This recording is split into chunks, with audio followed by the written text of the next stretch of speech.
How to learn more effectively. हर इंसान कुछ न कुछ सीख रहा है। सीखना तो हर किसी को है। कुछ लोग बहुत हार्डवर्क करके सीखते हैं तो कुछ कम समय में और हैप्पीली सब सीख जाते हैं। आज का वीडियो खासकर उन स्टूडेंट्स के लिए है जो इफेक्टिव स्ट्रैटेजीज के साथ new idea, concepts and skills को एक्वायर करना चाहते हैं, कम समय में अच्छे से पढ़ना और सीखना चाहते हैं। सीखना तो है, पर आज हम कैसे सीखना है यह सीखेंगे, यानी हाउ टू लर्न। तो किसी भी पॉइंट को बिना स्किप किए वीडियो को अंत तक ज़रूर देखना।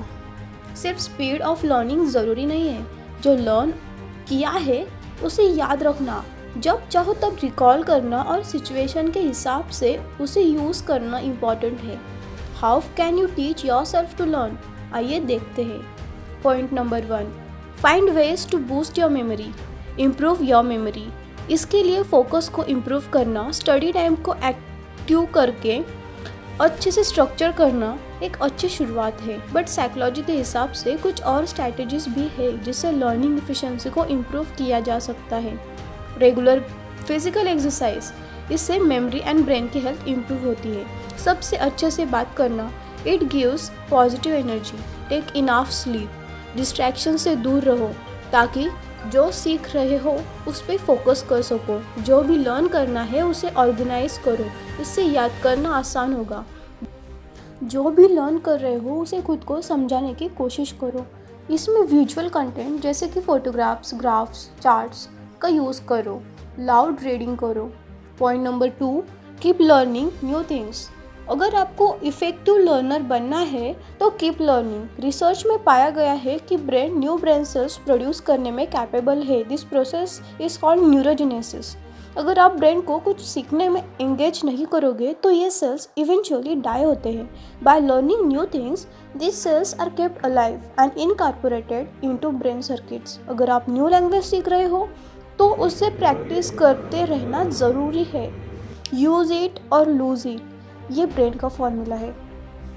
Point number 3, learn in multiple veg. आप किसी टॉपिक को डिफरेंट वेज से सीखते हो तो उसके साथ कनेक्शन बिल्ड होता है। अगर कोई लैंग्वेज सीख रहे हो तो अलग अलग टेक्निक्स ट्राई करो, like listening to the language, reading written language, practising with friend conversation, writing own notes. एक helpful tip I would suggest, notes को लैपटॉप, टैबलेट और कंप्यूटर पे टाइप करने से बेहतर पेपर पे लिखो। रिसर्च कहता है कि हाथ से लिखे नोट्स को पढ़ने से मेमोरी डिजिटल नोट्स से ज़्यादा इफेक्टिवली कैप्चर कर लेती है। डिफरेंट टेक्निक्स और तरीक़ों से लर्न करने से मोर इफ़िशिएंट लर्नर बनते हैं। Point number 4, teach what you are learning. Educators ने इस चीज़ को बहुत पहले से नोट किया है कि to learn something is to teach it to someone else is the best way. उस इंफॉर्मेशन को खुद के वर्ड्स में समझ के उसे आसान तरीके से सिखाने से आपको भी याद रहता है। Point number 5, build on previous learning. जो आपने पहले सीखा है उसे रिलेट करके न्यू इन्फॉर्मेशन जोड़ते जाओगे तो इफेक्टिव होगा। प्रीवियस लर्निंग से कनेक्टेड रहना इम्पॉर्टेंट है। Point number 6, gain practical experience. बहुत सारे स्टूडेंट्स के लिए लर्निंग का मीनिंग होता है text book reading, lectures attending और रीच इन लाइब्रेरी और ऑनलाइन ओनली, लेकिन ऐसा नहीं है। आपके नॉलेज और स्किल को प्रैक्टिस में लाना सबसे अच्छा तरीका है लर्निंग को इम्प्रूव करने का। अगर स्पोर्ट्स और एथलेटिक स्किल को लर्न करना है तो रेगुलर ग्राउंड पे प्रैक्टिस करनी होगी। लैंग्वेज सीख रहे हो तो उसे बोलना होगा, लोगों के साथ कन्वर्सेशन करनी होगी, उस लैंग्वेज में न्यूज़ सुन सकते हैं। स्पीकिंग से स्किल को और बिल्ड कर सकते हो। Point number 7, don't be afraid to do mistakes. ऐसे कहा जाता है कि इंसान गलती करके ही सीखता है। बस आपको मिस्टेक्स को एनालाइज करना चाहिए। गलती क्यों और कहाँ हुई ये समझने से आप उस गलती को फिर से नहीं दोहराओगे और मिस्टेक से कुछ ना कुछ नया सीख जाओगे। सो मिस्टेक से सीखो और आगे बढ़ो। Point number 8, use distributed practice. Long period तक कंटिन्यू लर्निंग करने से बोर फील होता है। आप अपने स्टडी सेशंस को स्मॉल सेशंस में डिस्ट्रीब्यूट कर सकते हो और बीच बीच में ब्रेक ले सकते हो, पर ब्रेक के टाइम डिस्ट्रैक्ट नहीं होना। यूट्यूब पे या फिर कहीं टाइम पास करने नहीं जाना है।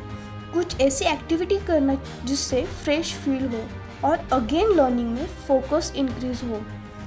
Point number 9, take test. कुछ टॉपिक्स को कवर करने के बाद वीकली बेसिस पे खुद को टेस्ट दो। जितना भी लर्न करोगे उसे टेस्ट लेने से समझ पाओगे कि प्रोग्रेस कितनी है और इम्प्रूव कितना करना है। Point number 10, stop multitasking. एक ही टाइम पे मल्टीपल एक्टिविटीज़ करने से एक चीज़ पे ब्रेन फोकस नहीं कर पाता। इससे लर्निंग इफेक्टिव नहीं होगी, एनर्जी डिस्ट्रीब्यूट होगी। सो मार्क दिस, एक समय पे एक ही काम पूरे एफर्ट के साथ करोगे तो उसमें माहिर हो जाओगे। Focus on one thing at a time. तो हाउ टू लर्न ये जानने से एक रात में रिजल्ट्स नहीं मिलेंगे। इसके लिए कुछ टेक्निक्स को डेली बेसिस पे प्रैक्टिस करना होगा। कंसिस्टेंसी और practice will make you effective learner. So practice करते रहिए, कंसिस्टेंट रहिए, एंड आई होप सो कि लर्निंग के ये सारे टेक्निक्स आपको अच्छे से समझ में आ गए हो। चलिए अब सारे टेक्निक्स को एक बार फिर से एक साथ रिवाइज कर लेते हैं। Find ways to boost your memory, keep learning new things, learn in multiple ways, teach what you are learning, build on previous learning, gain practical experience, don't be afraid to make mistakes, use distributed practice, take test, stop multitasking. Okay, thanks for watching.